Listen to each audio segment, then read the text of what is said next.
And joining us now for more context on police interactions with Indigenous people is Edmonton-based lawyer Tom Engel.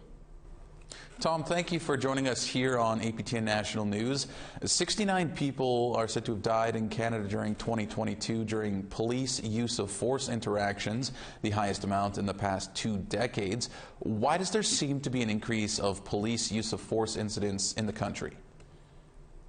Well, it's a complex issue, and I think that the only way you could draw any conclusions is to review each case on its own and see what the circumstances were, see whether there are any common circumstances and whether that is evidencing a trend.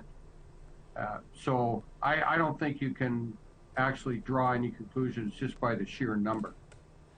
And Tom, some jurisdictions are looking at abolishing the RCMP altogether. In your opinion, would that help? Well, that too is a complex question. I think that it depends what you replace the RCMP with. So if you replace them with a police service that is not doing their job right, behaves unethically, uses excessive force, it's going to be no improvement.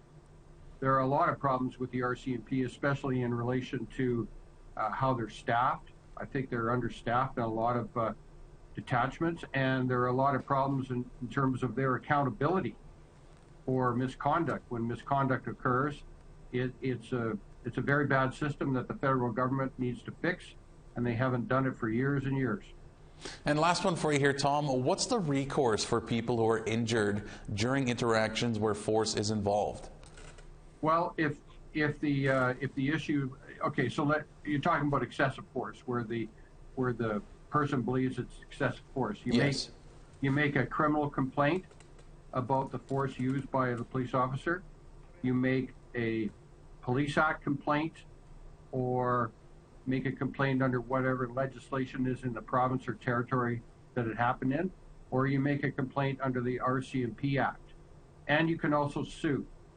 Now, people have to bear in mind that there are deadlines for making complaints. Most often it's 1 year or less.